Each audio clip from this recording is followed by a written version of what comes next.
Hi Taurus, it's Jo from Angels and Ancestors. Sorry darling, I'm just trying to centre the tripod. I didn't realise it was so off centre with Capricorn.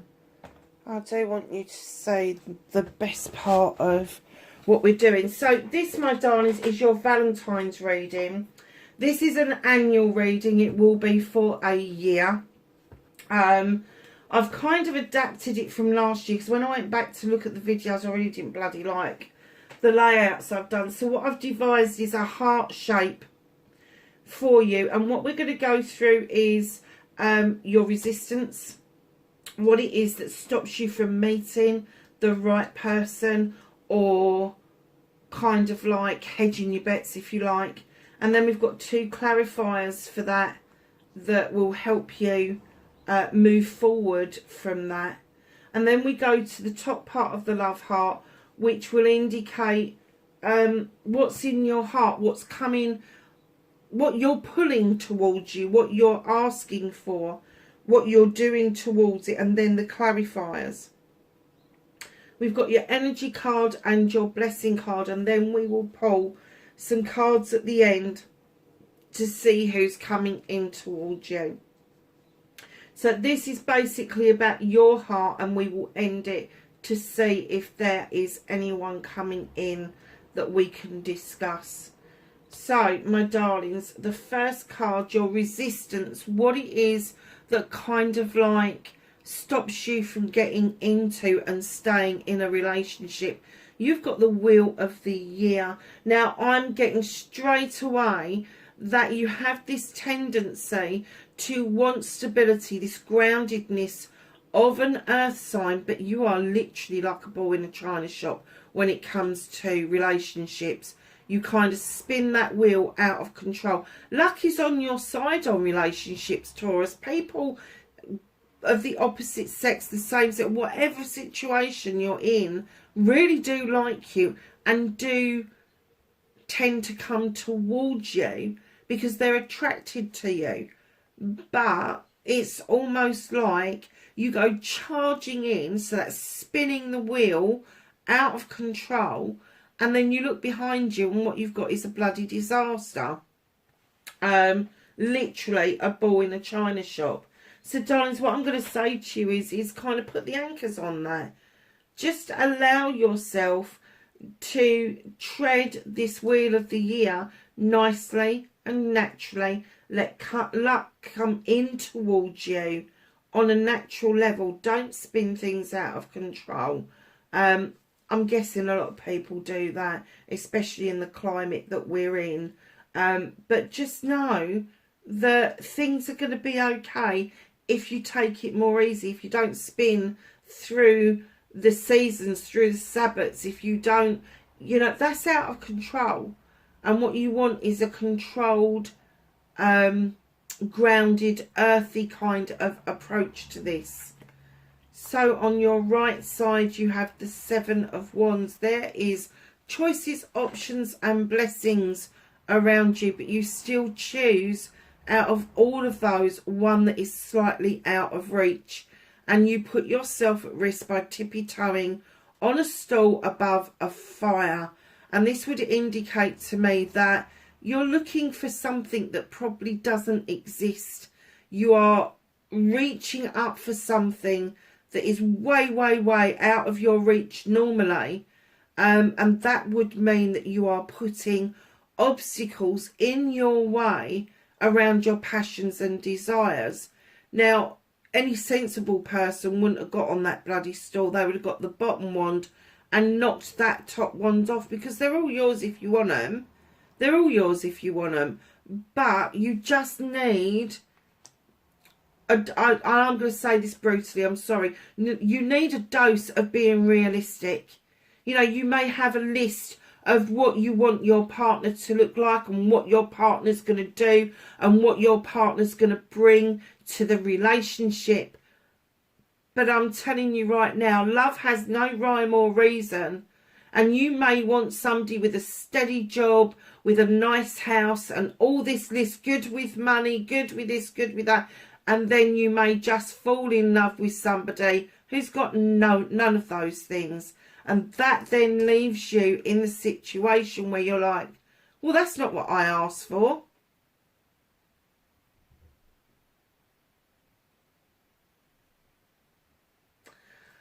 Okay. Again, you are looking for magical blocks being magically moved out of the way. You are looking with the Page of Wands, you are hoping that blocks are just going to move out of the way, and the blocks that are in your way are the ones that you produce for yourself. The resistance that you've got is around you. So the only person that can move those blocks is you. It's not something external that you could look for. And I'm going to go to your energy cards. I was supposed to do it at the beginning, but they drew me to the bottom half of this, and now I understand why.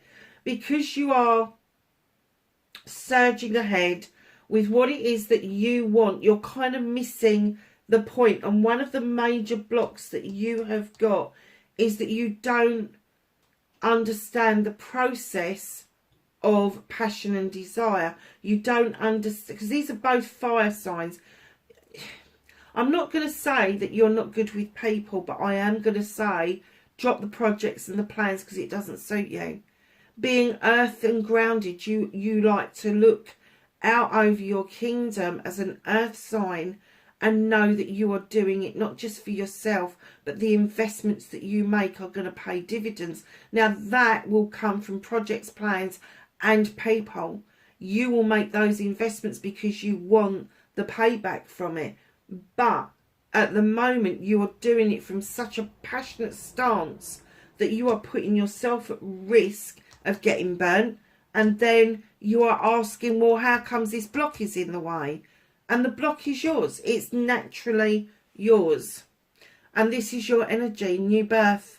There is something new that is coming around you, but you are hyper vigilant. Guarded vigilante. You are hyper vigilant. You are over almost ADHD when it comes to a new relationship. It's either you are over hyperly active in seeking this person out, in getting this relation underway, excitable, and I'm going to say overbearing at times, or you're going to go the exact opposite way and be hyper vigilant and look for the issues and the problems before you're even in the relationship.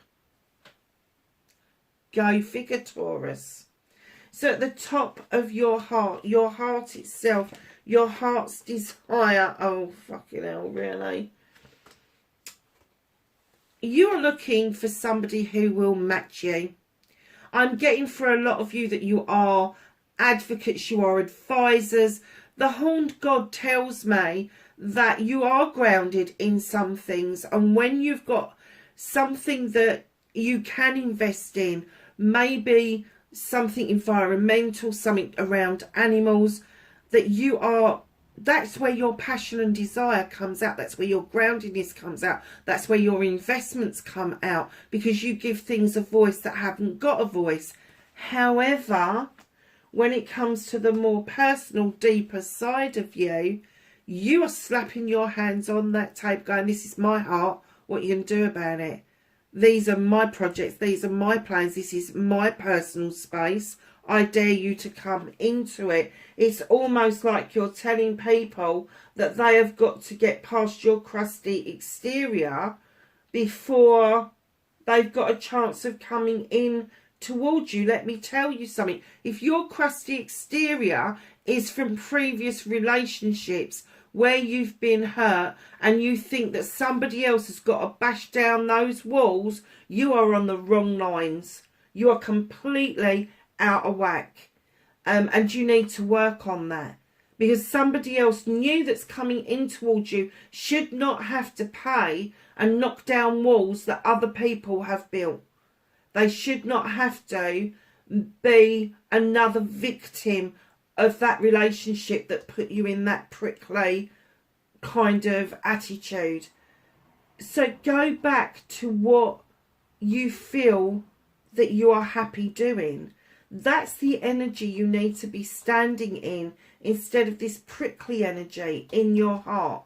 You've got this. You've got this to back on this advocacy, this advice that you give, the voice that you give to other people, the stepping in and making sure that somebody is okay. That is the energy you need to afford somebody else coming in towards you. Communication. You've got a lot of fire in this. You've got an awful lot of fire in this reading. So either you've got a lot of fire in your chart, or there has been a fire sign around you where communications just went awry, and it left you confused. It left you searching through your texts, your social media, your emails, and even to the point where you've been waiting for a letter to drop.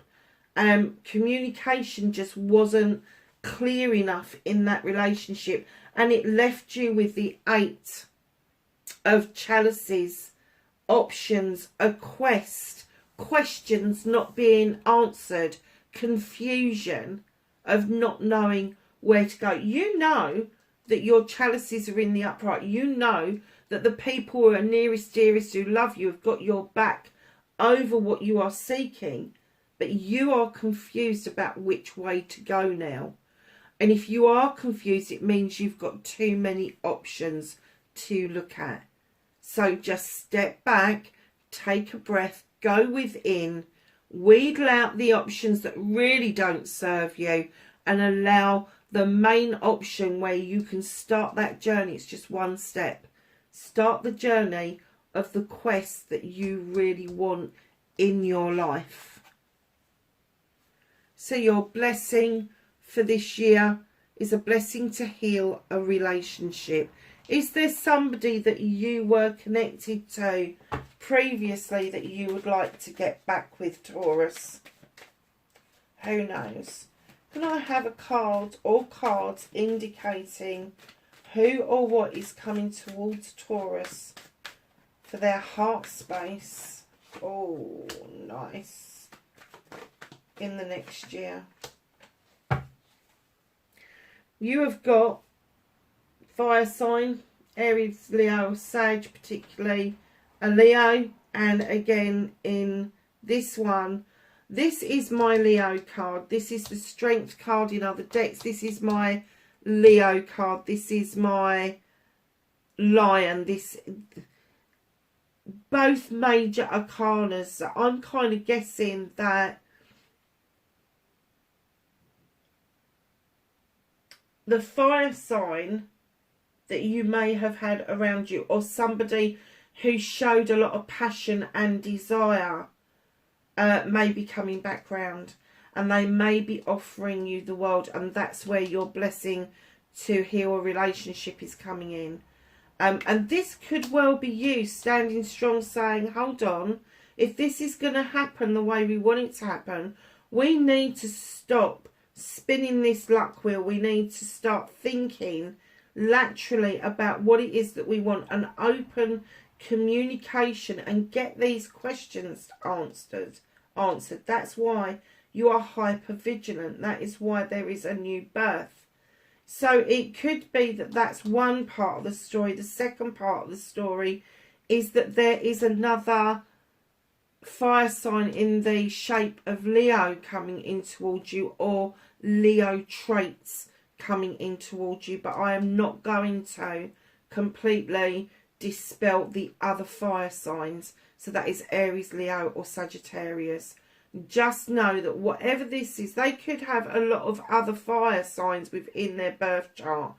But just know what this is, Taurus, that you really do. You need to do some healing yourself to get yourself out of this prickly attitude. It's almost like it's the blame game. And if you want this relationship to go forward in a positive term, the healing is the key. Don't have this hyperactive bullshit going on. It puts a lot of people off. Calm yourself down. Take a deep breath. Go within and really kind of search yourself for what it is that you do outside of your relationship and adopt that in your relationship. Drop the masks. Drop them up. You don't need lots of different masks to show the world. You just need to show the world you. Lovelies, I hope this was helpful. I hope that whatever happens in the next year, that you find exactly what it is that you want and what it is that you deserve. My loves, be careful, be safe, and I will catch you in the next reading. Bye for now.